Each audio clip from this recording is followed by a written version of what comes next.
2024년 1월 3일 수요일 경제뉴스 모닝 브리핑을 시작하겠습니다. 2일 삼성증권이 자산 30억 이상 S&I 고객 368명을 대상으로 2024년 주식 시황 전망 및 투자 계획에 대한 설문조사를 진행했다. 새해 코스피 지수의 예상 밴드에 대한 질문에는 2600에서 2800을 꼽은 응답자가 38%로 가장 많았다. 특히 2800을 넘을 것으로 응답한 비율도 40%가 넘어 전반적으로 2024년 증시에 대한 투자자들의 기대감이 컸다. 실제로 응답자의 62.5%는 새해 들어 주식형 자산의 비중을 확대할 계획이라고 밝혔다. 투자를 희망하는 국가로는 우리나라가 1위에 올랐다. 투자 유망 업종에서는 절반 이상이 AI 반도체를 꼽으며 지난해 크게 상승한 2차 전지를 멀찍이 따돌렸다. 다음 뉴스. 월가에서는 지난해 뉴욕 증시에서 회복세가 늦었던 제약, 바이오 업종이 새해에는 더 오를 것이라는 낙관론이 나온다. 한국 투자자들은 라보라는 애칭이 붙었던 뉴욕 증시 제약, 바이오 세배 레버리지 상장지수 펀드 매매 시점에 주목하는 모양새다. 라보는 최근 한 달만 보면 시세가 38.3% 뛰었다. 다만 작년 상승분은 미국 연준의 금리 인하 기대감이 불기 시작한 4분기에 집중됐다. 증권가에서는 새해 분위기 반전을 기대하며 비만약 외에도 방사성 의약품 세포 치료 부문에 주목한다. 다음 뉴스. 아디다스 코리아는 이달부터 한국을 단독 시장으로 관리한다고 2일 발표했다.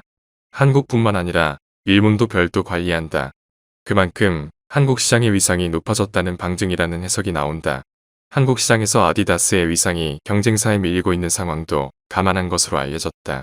오랜 라이벌로 꼽히는 나이키와는 매출이 2배가량 차이가 나고 최근 들어서는 뉴발란스에도 밀리는 모양새다. 이런 상황을 타개하기 위해 한국 소비자의 트렌드를 반영한 제품을 출시함으로써 존재감을 키우겠다는 전략이다. 다음 뉴스. 2일 제약업계에 따르면 현지 시간 8일부터 11일까지 미국 샌프란시스코에서 제42회 JP모건 헬스케어 콘퍼런스가 개최될 예정이다. 이 행사는 국내는 물론 대형 글로벌 제약사 약 500개가 참여해 신규 연구개발 성과와 현황을 공유하고 향후 제약바이오 업계의 발전 방향을 논의하는 자리다. 이번 행사에서 공식 초청을 받아 발표하는 한국 기업은 삼성바이오로직스, 셀트리온, SK바이오팜, 유한양행, 카카오헬스케어, 롯데바이오로직스 등 6개 기업이다. 공식 초청을 받아 발표하는 기업 이외에도 ABL바이오, GC세, DXNVX, 펩트론, 에이프릴바이오 등 여러 국내 제약바이오 기업도 참여한다. 다음 뉴스. 네덜란드 정부가 1일 반도체 장비 기업 ASML의 일부 반도체 제조 장비에 중국 수출을 위한 면허를 부분 취소했다. 네덜란드 정부는 지난해 네덜란드 반도체 장비 업체들이 심자외선, 노광 장비 등 일부 첨단 반도체 생산 설비를 수출할 때 정부 허가를 받도록 하는 조치를 시행한다고 발표한 바 있다. ASML은 네덜란드 당국의 제한 조치가 완전히 발효되는 1월까지는 중국 업체의 3대의 심자외선, 노광 장비를 수송할 수 있는 면허가 있다.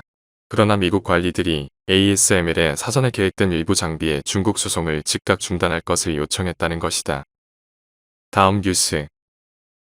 이에 업계에 따르면 효성 TNC의 스판덱스 생산 설비 가동률은 지난해 말 기준 90%를 웃돈 것으로 나타났다.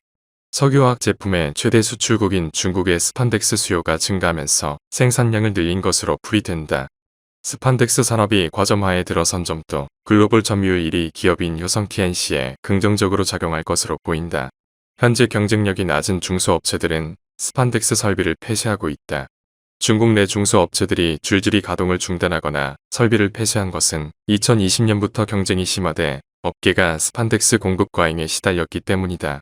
반면 효성 TNC는 폴리테트라메틸렌에테르글리콜 내재화와 제품 프리미엄화를 통해 시장 경쟁력을 이어가고 있다. 다음 뉴스. 캠핑 인구가 700만 명까지 늘어나고 관련 시장이 6조 원대 규모로 커지면서 중소기업부터 대기업까지 캠핑족을 겨냥한 다양한 상품을 선보이고 있다. 특히 올해는 고급 취향을 선호하는 하이엔드 캠핑족을 공략하기 위한 고급형 캠핑용품이 트렌드가 될 것이라는 럭셔리 캠핑족을 겨냥한 하이엔드 제품이 연이어 출시되는 이유는 캠핑 인구가 빠르게 증가해서다. 한국무역통계진흥원에 따르면 국내 캠핑 인구는 2022년 기준 700만 명을 넘어섰다. 이는 2019년 530만 명과 비교해 2년 만에 32% 증가한 수치다. 장비와 용품 시장 규모 역시 6조 3천억 원에 달할 것으로 추정된다. 다음 뉴스. 하나은행이 고시한 1월 2일 오후 8시 18분 원달러 환율은 1,309원입니다. 시청해주셔서 감사합니다. 더 좋은 영상을 위해 구독, 좋아요 부탁드립니다.